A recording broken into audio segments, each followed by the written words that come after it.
Hello guys, welcome to my channel maths radiation. Hello students, आज के video में हम देखने वाले हैं कि ट्रिग्नोमेट्रिक इक्वेशंस जो है उसको कैसे सॉल्व किया जाता है।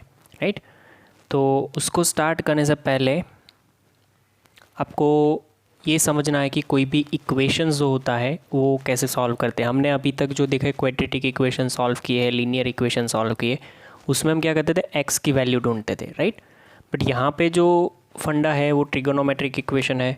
तो ट्रिग्नोमेट्रिक इक्वेशन जो है उसमें हम एंगल की वैल्यू ढूंढेंगे। राइट, तो उसको सॉल्व करने से पहले इसके दो टाइप के सॉल्यूशन होते हैं, वो हमें पहले तो अच्छे से समझना है कि दो टाइप के सॉल्यूशन क्या होते हैं।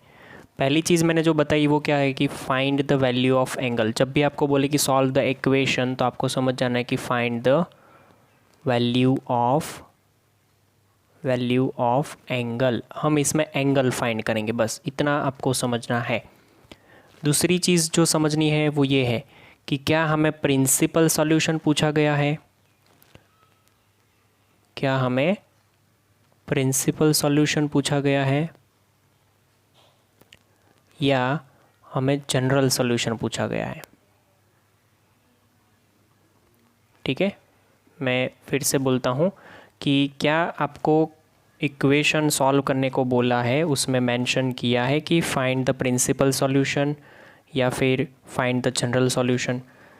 तो अगर मेंशन किया है तो दोनों को अलग अलग तरीके से ढूंढते हैं हम। तो सबसे पहली चीज़ ये पता होनी चाहिए कि what is principal solution and what is general solution.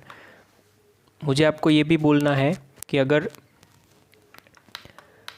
आप समझ रहे हो कि ये जो सॉल्यूशन का मतलब तो पता चल गया होगा कि find the value of angle, तो उसमें प्रिंसिपल सॉल्यूशन क्या है और जनरल सॉल्यूशन क्या है।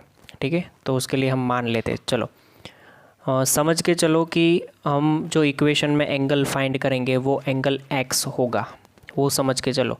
तो अगर आपका एंगल 0 से लेके 2 पाई के बीच में है, कहाँ तक, 0 से लेकर के 2 पाई के बीच में, मतलब कि ये जो सर्कल है ये 0 से लेकर के पूरे सर्कल में कंप्लीट एक 360 डिग्री के सर्कल में, मतलब कि पहली बार ये चारों के चार क्वाड्रेंट सिलेक्ट होकर के इसके बीच में अगर आ रहा है आंसर, तो उसको हम प्रिंसिपल सॉल्यूशन बोलेंगे।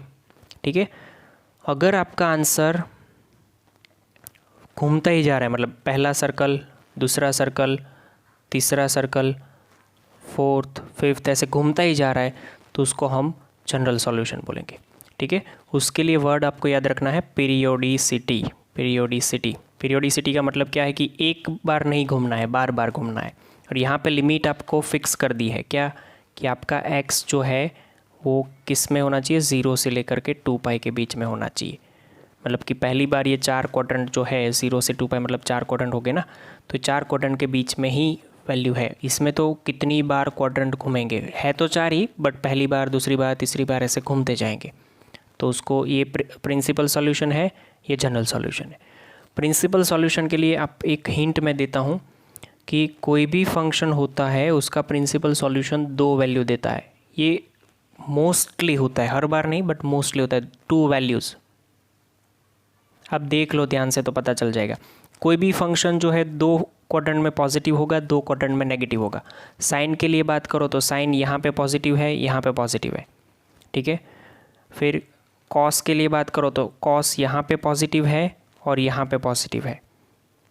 राइट, उसके बाद टेन के लिए बात करो तो टेन इधर पॉजिटिव है और इधर पॉजिटिव है। फिर कॉट के लिए बात करो तो कॉट का भी सेम है, यहाँ पे पॉजिटिव, यहाँ पे पॉजिटिव।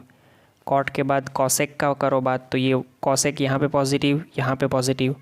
सेक के लिए बात कर लो तो वो भी फर्स्ट क्वाड्रेंट में पॉजिटिव और ये क्वाड्रेंट में। मतलब आपको देख के पता चला होगा कि हर क्वेश्चन, हर फंक्शन 2 क्वाड्रेंट में पॉजिटिव है। साइन इधर है, साइन इधर है, फिर कॉस इधर पॉजिटिव है, कॉस इधर पॉजिटिव है, टेन इधर पॉजिटिव है, टेन इधर पॉजिटिव है, और कॉट इधर पॉजिटिव है तो कॉट भी इधर पॉजिटिव है। कॉसेक फर्स्ट क्वाड्रेंट में पॉजिटिव है तो कॉसेक सेकंड में भी पॉजिटिव है। सेक फर्स्ट में है एंड सेक फोर्थ में। तो दो क्वाड्रेंट में वो पॉजिटिव होता है, दो क्वाड्रेंट में नेगेटिव होता है। तो कोई भी फंक्शन की वैल्यू आइदर पॉजिटिव और नेगेटिव होगी। अगर पॉजिटिव है तो भी दो क्वाड्रेंट, नेगेटिव है तो भी दो क्वाड्रेंट। तो चार क्वाड्रेंट में से दो क्वाड्रेंट में वैल्यू आएगी, ठीक है। और जनरल के लिए हम जनरलाइज फॉर्म यूज़ करेंगे, वो अभी मैं आपको सिखाता हूँ, राइट। जनरल माने एन वाली। अच्छा, आप यहाँ पे ऐसे भी याद रख सकते हो। जनरल सॉल्यूशन को कैसे याद रखना है आपको कि सॉल्यूशन एन वाला सॉल्यूशन, आप हिंदी में लिख दो कोई बात नहीं, एन वाला सॉल्यूशन। बस ये याद रखने के लिए, किसी को हमें बताना नहीं है और इसकी कोई डेफिनेशन भी नहीं है, बस आपको पता होना चाहिए। तो सबसे पहली चीज़ कि अगर कहीं पे हमने देख लिया, देखो सॉल्यूशन निकालना है या तो फिर इक्वेशन बोला है तो इक्वेशन में इक्वल टू ज़ीरो होगा, ठीक है। तो sine x is equal to zero लिखा है, तो आपको sine x is equal to zero ये चार क्वाड्रेंट में कहाँ कहाँ पर मिलता है। एक तो यहाँ पे ज़ीरो मिलता है, ठीक है, और एक यहाँ पे मिलता है। मतलब कि अगर एक चक्कर में पूरा करूँ यहाँ पे तो ज़ीरो से लेकर के एक बार ज़ीरो पे होगा, एक बार पाई पे होगा और एक बार 2 पाई पे होगा।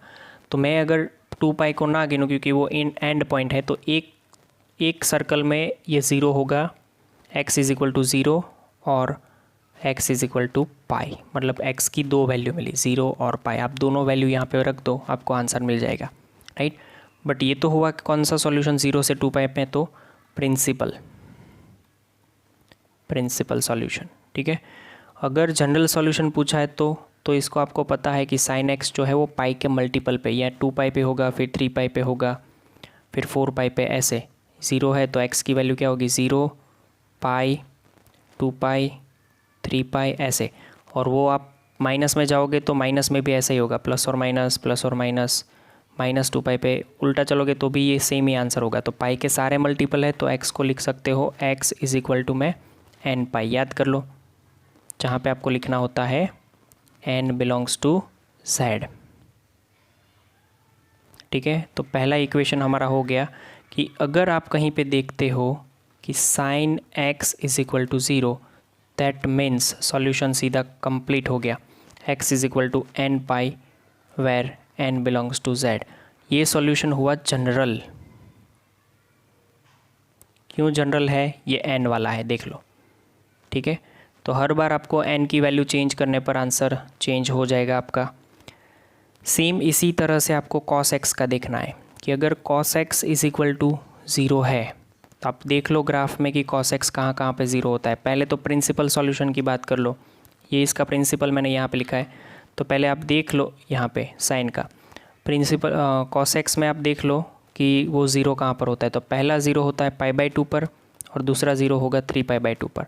बिकॉज π/2 पे ज़ीरो है तो 3π/2 पे होगा। तो ज़ीरो से 2 पाई एक चक्कर घूमोगे आप ज़ीरो से लेकर के 2 पाई तक का, तो उसमें आपको पता चलेगा कि ये 2 बार ज़ीरो होता है, एक यहाँ पर और एक यहाँ पे। तो आपको दो वैल्यू तो मिल गई, तो ये हो गया उसका प्रिंसिपल सॉल्यूशन, ठीक है। अब मैं जो बोल रहा हूँ वो समझो कि अगर प्रिंसिपल नहीं चाहिए, हमें कौन सा चाहिए, जनरल सॉल्यूशन। तो cos x is equal to zero है तो उसका जनरल सॉल्यूशन आपको पता चल जाना चाहिए कि π/2 के ऑड मल्टीपल है सारे, 1 3, उसके बाद 5 आएगा, उसके बाद 7 आएगा, उसके बाद 9 आएगा, ऑड मल्टीपल। तो ऑड मल्टीपल के लिए मैंने क्या बताया था, आगे सारी बातें हमने कर ली है। 2n+1 π/2 where n belongs to z। ये n वाला सॉल्यूशन है, तो यहाँ पे आप लिखोगे कि n x is equal to 2n+1। कहीं पे भी एक देख लो आपकी cos x is equal to zero, तो x इज इक्वल टू आँख बंद करके लिख देना है 2n+1 π/2 where n belongs to z। ये n बिलोंग्स टू z नहीं भूलना है। तो ये हो गया इसका cos का जनरल सॉल्यूशन। फॉर्मूला आपको दोनों लिखते जानी है, प्रिंसिपल वाली भी और ये जनरल वाली भी। आप टेबल ही बना दोगे, मैं लास्ट में समझाऊंगा कैसे टेबल बनाना है, ठीक है। सिमिलर फंडा यहाँ पे tan के लिए है कि tan x is equal to, अगर किसी ने ज़ीरो देख लिया तो आपको पता होना चाहिए कि साइन जहाँ पे ज़ीरो वहाँ पे tan ज़ीरो। तो साइन की वैल्यू यहाँ पे ज़ीरो पे और 2 पाई मतलब पाई पे ज़ीरो और पाई पे ज़ीरो होती थी। तो x is equal to principal solution में ज़ीरो एंड पाई आएगा, ये हो जाएगा प्रिंसिपल सॉल्यूशन।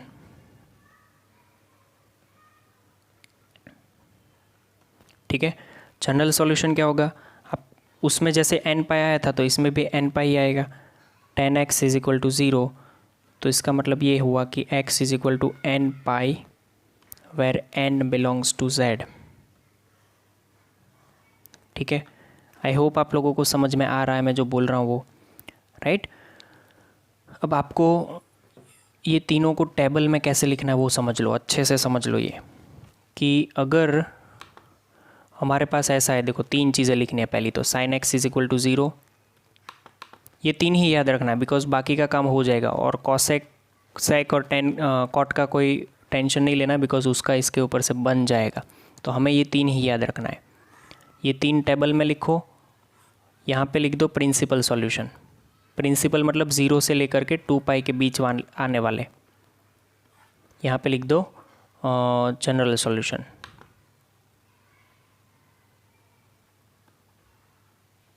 ठीक है, यहाँ पे 0 एंड पाई, यहाँ पे पाई बाई 2 एंड 3 पाई बाई 2, यहाँ पे अगेन 0 एंड पाई। यहाँ पे मैं क्या लिखूँगा जनरल सॉल्यूशन में, n pi where n belongs to z। यहाँ पे क्या लिखूँगा odd multiple of pi by 2, pi by 2 n belongs to z। यहाँ पे again n pi n belongs to z। ठीक है, बस इतना याद रखना है। तो ये सिंपल सी चीज़ें हो गई, राइट। अब कई बार आपको इक्वेशन है तो कई बार क्या होगा कि आपको ऐसे फॉर्म में नहीं देंगे, कुछ अलग फॉर्म में देंगे। जैसे मैं यहाँ पे आपको अलग सा फॉर्म दिखाता हूँ कि मान लो कि ये तो कब हुआ जब आपके पास tan x cot x sorry sin x cos x और tan x की वैल्यू इक्वल टू 0 हुई। अगर कई बार आपको ऐसा मिल गया, ऐसा जैसे ये मैं आपको दिखाऊं तो cos x is equal to में cos y मिल गया, देखो तो इक्वल टू 0 नहीं है। ऐसे भी इक्वेशंस मिलेंगे जहाँ पे यहाँ पे cos में अलग एंगल होगा, यहाँ पे भी cos में अलग एंगल हुआ, राइट। तो अब इसको क्या करेंगे हम, पता है, देखो मैं इसको सॉल्व करके दिखाता हूँ। इसका फॉर्मूला हमें पता है कि इसको लिखना ऐसे है, x is equal to 2n pi plus minus y, ये x की सॉल्यूशन है, राइट। इसमें ध्यान रखना y की वैल्यू पता होगी, x की नहीं पता होगी। बट ये कैसे आया वो मैं आपको समझाऊँ। तो पहले तो इक्वेशन बनाने के लिए इसको मैं ऐसे लिख सकता हूँ cos x minus cos y, फिर c माइनस सी की फॉर्मूला क्या होती है -2 ऐसे इसके हिसाब से -2 sine x plus y by 2 into sine x minus y by 2 is equal to 0। दो नंबर का मल्टीप्लिकेशन 0 कब होगा, ये 2 तो 0 हो जाएगा, उधर जाएगा तो 0 कब होगा कि either sine x plus y by 2 is equal to 0 होगा या फिर sine x minus y by 2 is equal to 0 होगा। ठीक है, अब समझो, अब ये कौन सा फॉर्म आ गया, ऊपर वाला फॉर्म आ गया। देखो इसको मैं ऐसे देखता हूँ, आपको जैसे भी दिखता हूँ, इसको मुझे ऐसा दिख रहा है कि हाँ ये sir sine x is equal to, मतलब कोई एक एंगल इज इक्वल टू 0 है और ये भी sine x is equal to 0 है। तो हमें तो सॉल्व करना समझा है कि sir x is equal to, इसको जनरली n पे लिख सकते हैं, यहाँ पे भी x is equal to n पे लिख सकते हैं। ठीक है, तो येलो पेन से जो लिखा है उसको रिमाइंड करो क्योंकि वो ऊपर डिस्कस कर लिया है। तो वही चीज़ यहाँ पे हम अप्लाई करें तो x plus y by 2 is equal to n pi लिख सकता हूँ मैं।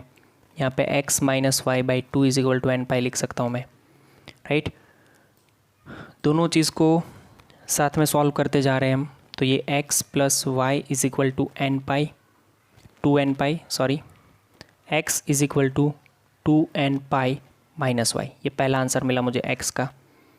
यहाँ पे x minus y is equal to 2n pi, तो x इज इक्वल टू मिल गया 2n पाई प्लस y।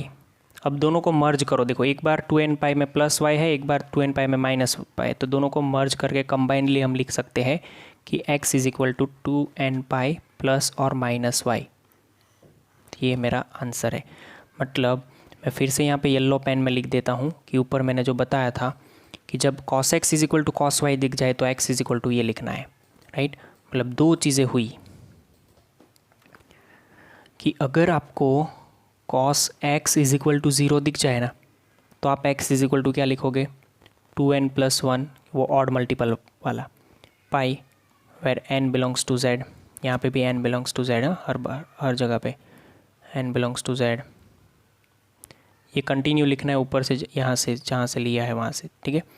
और अगर cos x is equal to cos y आ जाए तो आंसर आपको ये लिखना है x is equal to 2n pi plus minus y where n belongs to z। ये जनरल सॉल्यूशन है दोनों।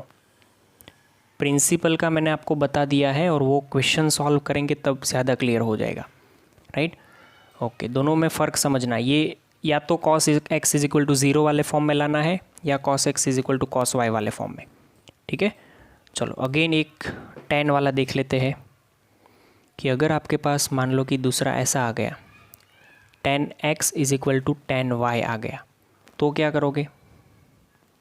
tan x is equal to tan y, तो इसको तो हमें पता है कि सर इसको sin x लिख सकते हैं अपॉन cos x लिख सकते हैं इज इक्वल टू, इसको लिख सकते हैं sin y upon cos y। क्या मैं इसको क्रॉस मल्टीप्लाई करूँ तो मुझे ऐसा मिलेगा कि sin x into cos y is equal to cos x into sine y। इसको इधर ले लो तो sin x into cos y minus cos x into sine y हो गया इज इक्वल टू 0। ये ध्यान से ऑब्जर्व करने पर मुझे पता चल गया कि भाई ये तो sin x minus y whole की फार्मूला है इज इक्वल टू 0।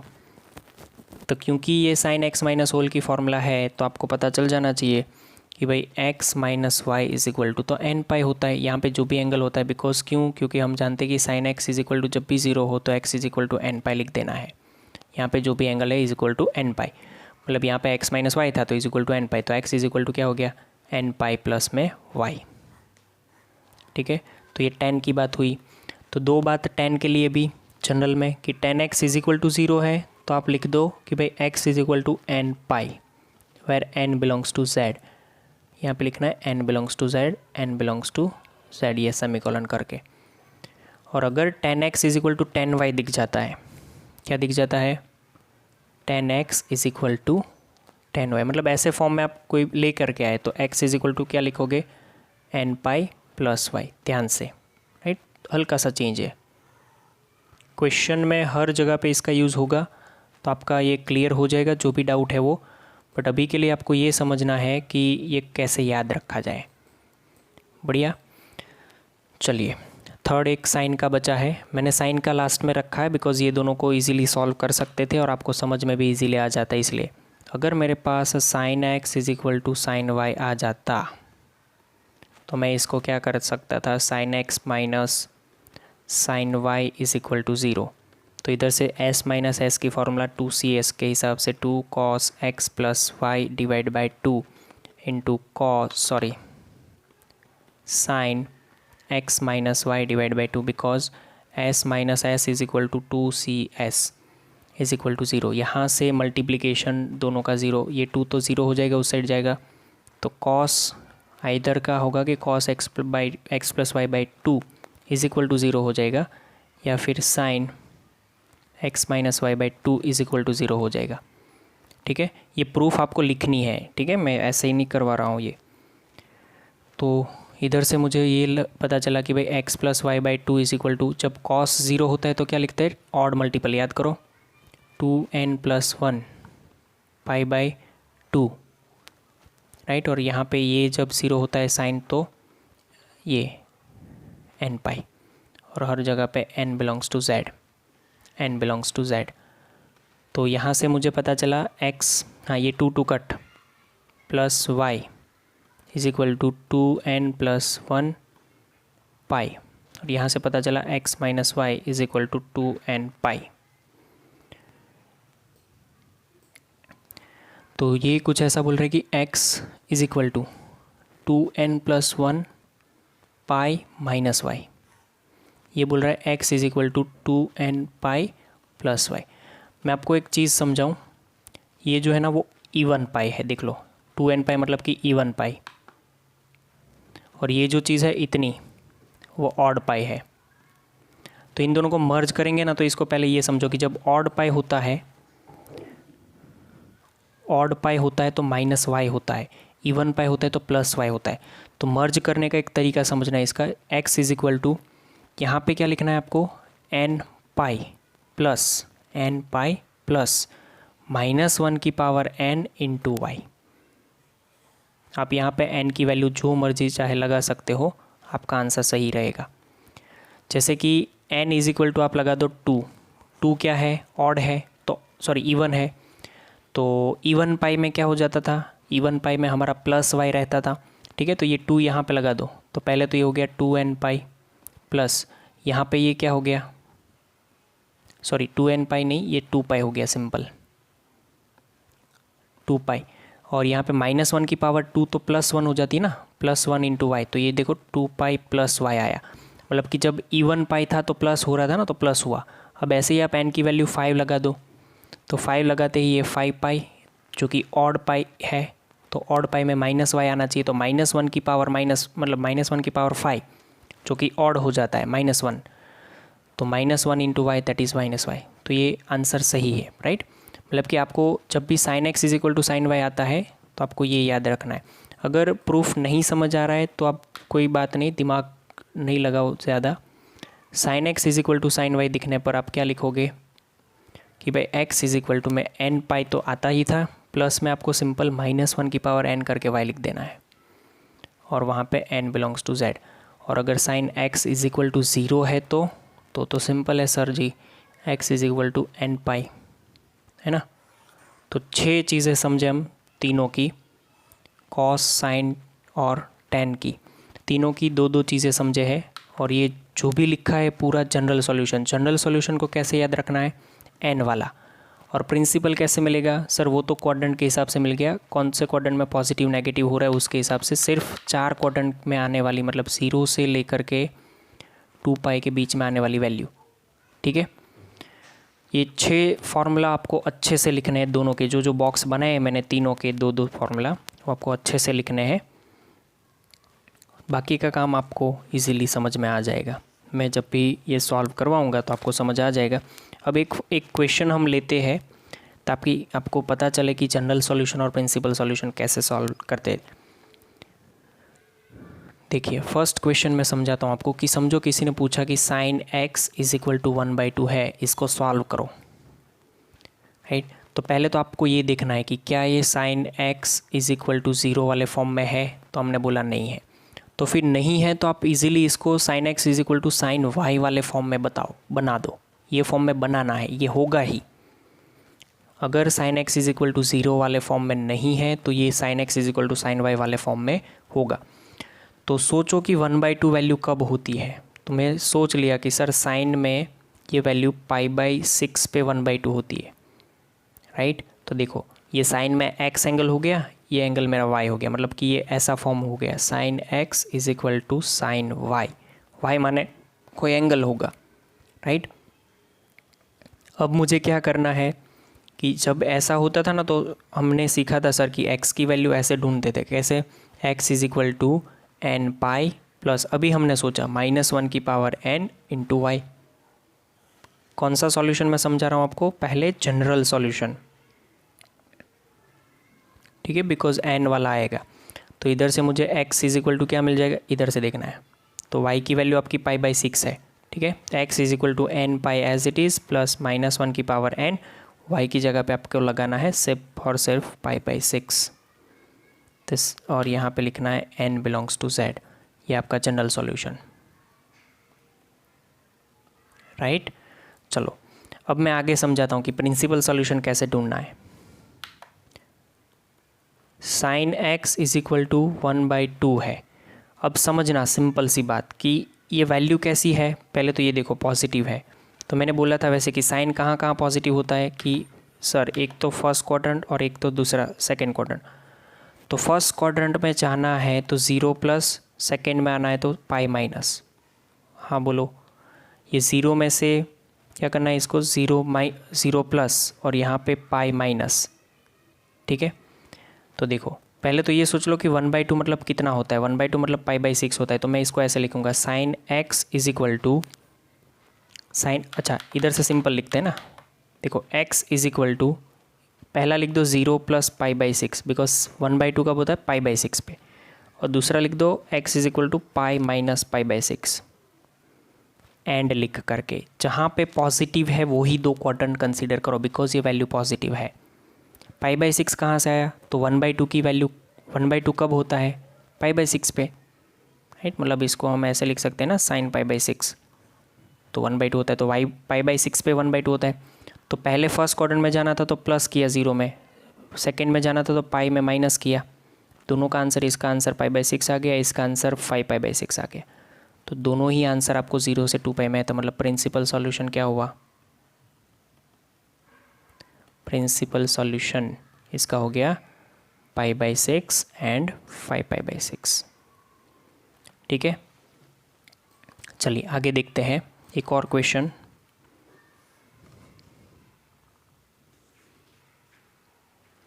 चलिए क्वेश्चन कुछ ऐसा है कि cot x is equal to -√3। देखो मैंने तो साइन कॉस टेन का ही सिखाया है, कॉट का तो सिखाया नहीं, तो टेंशन नहीं लेना है। इधर से मैं simple tan x is equal to क्या बना सकता हूँ, -1/√3 बना सकता हूँ, इसका रेसिप्रोकल, राइट। पहले हम इसका प्रिंसिपल सॉल्यूशन देख लेते हैं अब। तो tan कैसा है, ये नेगेटिव, ये कैसा है नेगेटिव। नेगेटिव कहाँ कहाँ होता है tan, जहाँ पॉजिटिव होता है उसके ऑपोजिट डायरेक्शन में नेगेटिव होता है। पहले पॉजिटिव देख लो तो कि यहाँ पे tan पॉजिटिव होता है फर्स्ट एंड थर्ड में, तो नेगेटिव कहाँ हो जाएगा सर, ये सेकंड में और फोर्थ में। तो हमें तो नेगेटिव क्वाड्रेंट पे ही इंटरेस्ट है, मतलब कि सर क्या करेंगे, तो ये करेंगे कि पाई से माइनस जाएंगे और यहाँ पे 2π से माइनस आएंगे, 0 से नहीं। क्यों, बिकॉज ये आप एक चक्कर घूम करके आए हो, तो फोर्थ क्वाड्रेंट में जाना तो 2π से माइनस लेना पड़ेगा। ठीक है, चलिए तो पहले ये सोचना है कि भाई चलो, अब साइन का तो मैंने क्वाड्रेंट बता दिया, अब आपको ये देखना है कि साइन नहीं कंसीडर करें तो 1/√3 कब होता है। tan में 1/√3 कौन सा एंगल पे होता है वो देख लो, वो एंगल को पाई में एक बार माइनस करना है, एंड दूसरा x इज इक्वल टू में 2π में वो प्लस कर, 2π में भी माइनस करना है।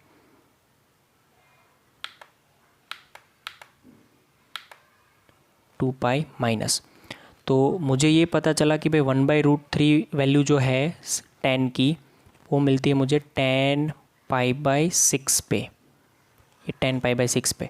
तो पहले मैंने यहाँ पे 10 मतलब पाई माइनस π/6 किया और यहाँ पे 2π माइनस π/6, तो ये हो जाएगा मेरा 5π/6 और ये हो जाएगा मेरा 11π/6। ये दोनों आंसर मेरे इसके प्रिंसिपल सॉल्यूशन है। ठीक है, अब जनरल सॉल्यूशन देख लो।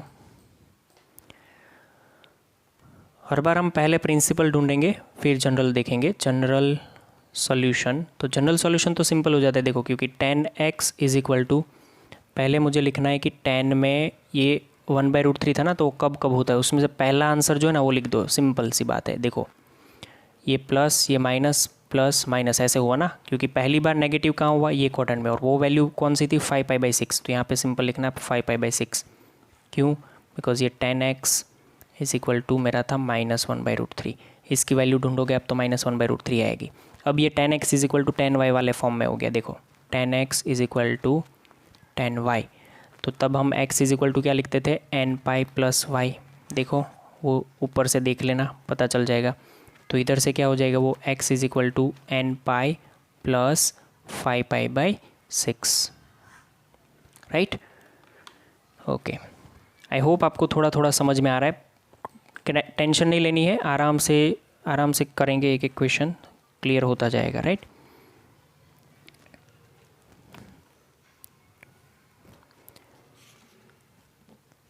चलो और एक क्वेश्चन देखते हैं हम, ताकि और थोड़ा क्लियर हो जाए हमारा। मान लो कि हमें कुछ ऐसा दिया है, cosec x is equal to -√2, तो हमें पता है कि इसका वैल्यू हमें नहीं, cosec का नहीं चलेगा, तो sin x में लिखेंगे तो क्या हो जाएगा, -1/√2 हो जाएगा, रेसिप्रोकल इसका। ठीक है, सबसे पहले प्रिंसिपल के लिए हमें पहले नेगेटिव देखना है कि साइन नेगेटिव कहाँ होता है, तो पहले पॉजिटिव देख लो। पॉजिटिव ये दोनों पे रहता है, तो नेगेटिव सर इसमें रहता है, ये दोनों पे। तो नेगेटिव जाने के लिए आपको करना पड़ेगा पाई प्लस, और यहाँ पे करना पड़ेगा 2π माइनस। ये जो भी ड्राइंग साइड में बना रहा हूँ वो बनानी पड़ेगी, अदरवाइज़ नहीं समझ आएगा। फिर आपको देखना है कि सर ये साइन x में, ये साइन का मैंने क्वाड्रेंट के हिसाब से दिखाया तो साइन का हो गया। अब सिर्फ ये सोचो कि 1/√2 कब होता है, तो मैं आपको दिखा दूँ कि साइन π/4 की वैल्यू 1/√2 होती है। ठीक है, तो ये π/4 हमें लेना है। तो मतलब वो कैसे लेंगे, जो देखो अगर थोड़ा अलग क्वेश्चन समझना है ना तो इसको ऐसे भी समझ सकते हो कि पहले sine x is equal to sine में यहाँ पे लिख दो पाई प्लस π/4, फिर यहाँ पे लिख दो sine x is equal to sine में 2π माइनस π/4, दोनों ही आंसर चलेंगे। अगर ये नहीं लिखना है तो अब तक जैसे हम लिखते थे वैसे कि x इज इक्वल टू पाई, देखो दोनों साइड साइन रखना है तो दोनों साइड रखना है ऐसे, फिर साइन हटा के x की वैल्यू लिखेंगे। अगर नहीं लिखना है तो मैंने जहाँ पे ऐसा लिखा है आगे ऊपर x इज इक्वल टू करके, वही कि x इज इक्वल टू में 2 पाई माइनस पाई बाई 4, दोनों का आंसर लिख दो। डिनोमिनेटर नहीं है, ये मैंने सिंपल ऐसे ही लिखा है। तो ऊपर वाला जो क्वेश्चन है उसका answer x is equal to क्या हो गया 5 pi by 4 and x is equal to क्या हो गया 8 पाई, मतलब 7 पाई बाई 4, राइट। तो ये दोनों आंसर है उसके। अब जनरल सॉल्यूशन में मैंने जैसे ही बताया कि दो नेगेटिव थे, उसमें से पहले क्वाड्रेंट में जहाँ पे जो वैल्यू आती थी वो, मतलब पहली वैल्यू ये थी, उसको ही लिखना है। तो पहले ये लिखो कि sine x is equal to -1/√2, फिर यहाँ पे क्या लिखना है sine x as it is. यहाँ पे ये वैल्यू कब होगी, साइन में वो एंगल दिखा दो 5 पाई बाई 4, कुछ टेंशन नहीं लेनी, पहले प्रिंसिपल दिखा दो तो जनरल ऑटोमेटिक पता चल जाएगा। तो यहाँ से ये sine x is equal to sine y वाला फॉर्म हुआ कि ऐसे sine x is equal to sine y, मतलब x is equal to n pi plus -1 to the power n into y. तो ये n pi plus -1 to the power n into y, y की जगह पे लिखेंगे 5 पाई बाई 4। ये मेरा answer general solution, n belongs to z, right. तो आपके लिए होमवर्क मैं दे रहा हूँ जो आपको सॉल्व करने हैं, तो लिखते चलो आप अभी। पहला क्वेश्चन है sine x is equal to -√3/2। आराम से इसको वीडियो को 2 बार देखना पड़ेगा बिकॉज इसमें पहली बार समझ में आए ऐसी चीज़ें नहीं है। -1/2 और cot x is equal to -√3, ठीक है। फिर ये लिख दो cos x is equal to 1। दूसरा लिखना है cosec x is equal to -2/√3, ठीक है। इन सब का आपको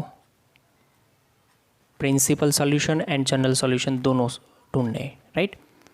तो यहाँ तक हम रखते हैं आज का वीडियो। आराम से देखो और क्वेश्चंस बनाओ, ठीक है। थोड़ा और प्रैक्टिस लगाएंगे हम तो इजी होता जाएगा। पहले तो ऊपर वाले 6 फार्मूला अच्छे से लिख दो, तब पता चलेगा। Thank you.